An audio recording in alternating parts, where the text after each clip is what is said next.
तेरे ख्वाब ते ख्याल रंदे मेरे नाल नाल, तेरे ख्वाब ते ख्याल रंदे मेरे नाल नाल। पाया नहीं फेरा कदी पूछिया नहीं मेरा हाल। अस्सलाम वालेकुम viewers, film artist Shahbaz Akmal एक और नए व्लॉग के साथ आपकी खिदमत में हाजिर है। व्यूअर्स, आज का जो व्लॉग है वो पाकिस्तान फ़िल्म इंडस्ट्री की जो मशहूर टॉप जोड़ियाँ थी उनमें से एक जोड़ी यानी कि नगमा और हबीब साहब के मुतल्लिक मैं बनाना चाहता हूँ। उनकी जो बेस्ट चीज़ें दोनों की आपस की और जो निजी ज़िंदगी में उनके जो थोड़े थोड़े हालात हम आपको साथ साथ बयान करेंगे। तो अपने व्लॉग का आगाज़ करते हैं। सबसे पहले नगमा बेगम का मैं थोड़ा सा आपको बताता हूँ कि शुरुआत उन्होंने कहाँ से की। कि स्कूल के ज़माने में उनको ड्रामों में काम करने का शौक़ था। जो स्कूल में जो बच्चे ड्रामे करते हैं, जो फंक्शंस होते हैं, उनमें वो ड्रामा एक्ट करने में बड़ी खुशी उनको महसूस होती थी। ये उनकी अपने ज़ुबान से कही गई सारी दास्तान है जो मैं आपकी खिदमत में पेश कर रहा हूँ।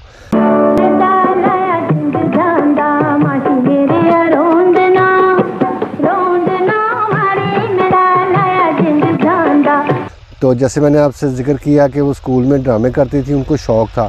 तो जब वो जवानी की हदूद में आई, जब जवान हुई, तो उन्होंने एक फ़िल्म की शूटिंग देखने के लिए आई और वहाँ के लोगों ने उनको देखा, लाइक किया और उनको कहा कि आप भी पाकिस्तान फ़िल्म इंडस्ट्री से मुंसलिक हो जाएं।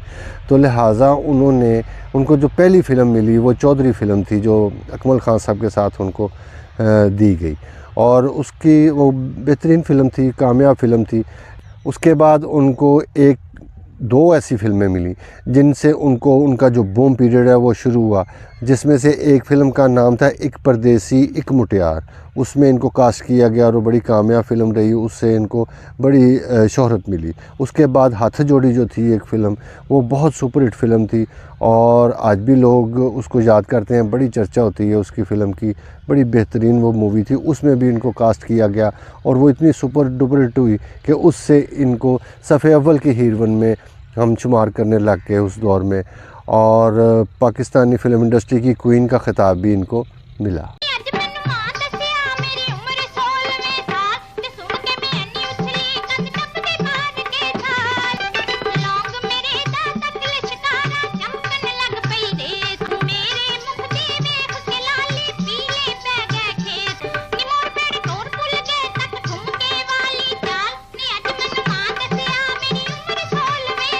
और जो नगमा बेगम का असल नाम था, जो घरेलू नाम, वो ज़ुबैदा था और जो हबीब साहब थे उनका नाम हबीबुर रहमान जो था वो असल नाम था। तो हबीब साहब के अगर कैरियर पे बात करें तो इनका आगाज़ जो था वो लगते जिगर एक फ़िल्म थी, वहाँ से उनका आगाज़ हुआ हबीब साहब का। और उसके बाद एक और फ़िल्म आई जिसका नाम था आदमी, उससे भी इनको बहुत सी शोहरत मिली।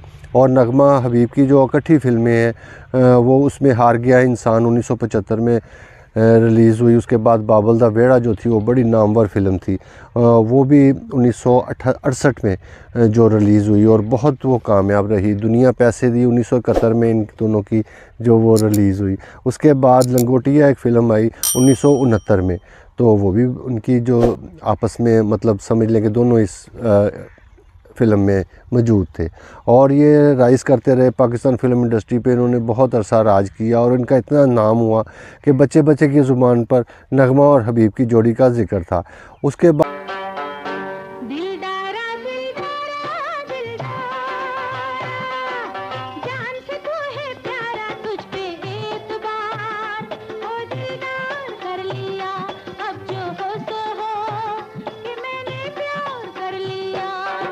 और 1967 में मेरा वीर फ़िल्म आई, उसमें जो नगमा बेगम पे गाना पिक्चराइज़ हुआ और उनके ख़्यालों में हबीब साहब भी आ रहे हैं और गाना बड़ा प्यारा था, सैड सॉन्ग था। गाने के बोल कुछ यूँ थे कि जिन्ना दिल टुट जाए, जिंदी गल मुक जाए, जिन्नू चोट लगे ओ जाने, दुखी दिल दा हाल की जानन लोग बेगाने। जिदा दिल टूट जाए, जिदी गल मुक जाए, जिन्नू चोट लगे ओ जाने,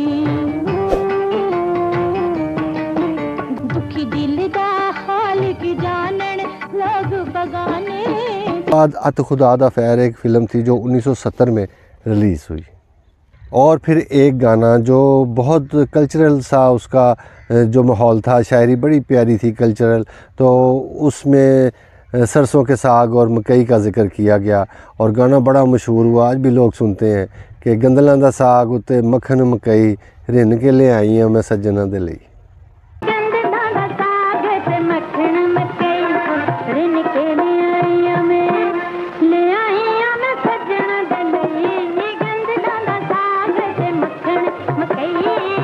और फिर इस गाने को हम कैसे भूल सकते हैं, जो कि दिलों की धड़कन था वो गाना अपने दौर में, कि माही मेरे आ रोंद ना मारी मैं दाल आया जिंद जान दा।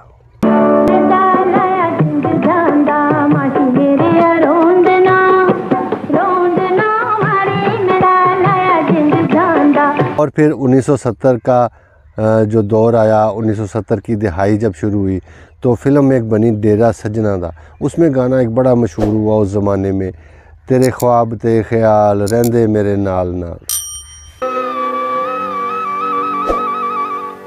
तेरे ख्वाब ते ख्याल रहंदे मेरे नाल नाल, तेरे ख्वाब ते ख्याल रहंदे मेरे नाल नाल। फिर हमारा बचपन था, उस वक़्त ही इनकी जो शादी आपस में हो चुकी थी।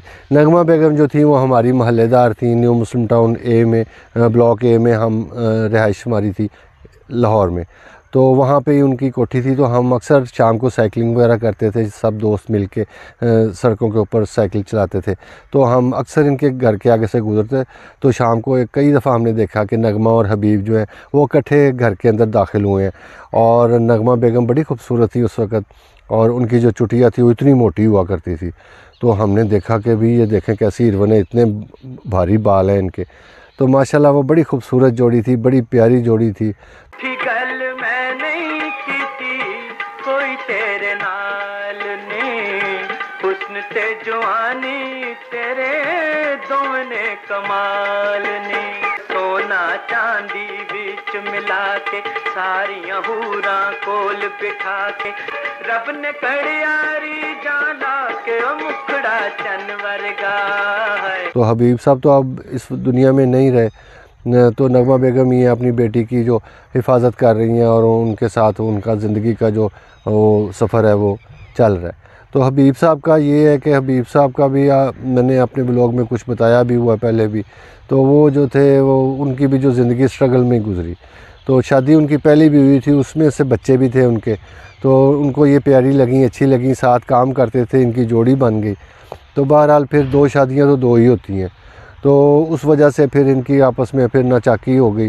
वो इसलिए कि वो इधर आए तो उधर की लड़ाई इधर आती थी, तो इधर की लड़ाई उधर जाती थी। तो आपको पता ही है ये कैसा माहौल बन जाता है। तो लिहाजा उन्होंने अपना जो था वो साथ उनका ख़त्म हो गया।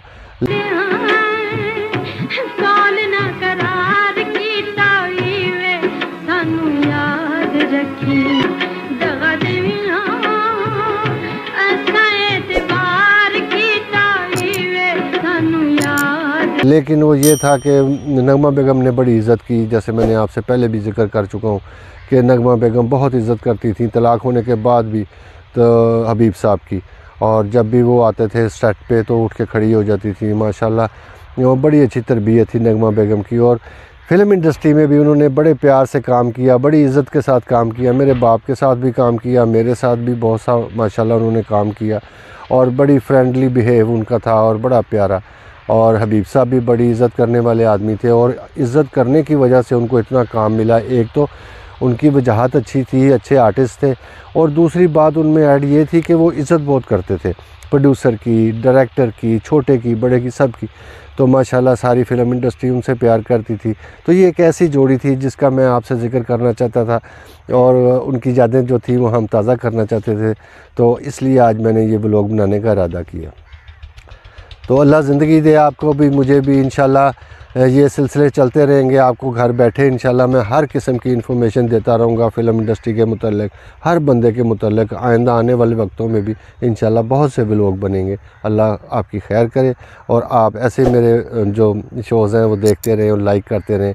आपका बहुत बहुत शुक्रिया, बहुत मेहरबानी। नेक्स्ट व्लॉग में मुलाकात होगी, तब तक के लिए अल्लाह हाफ़िज़।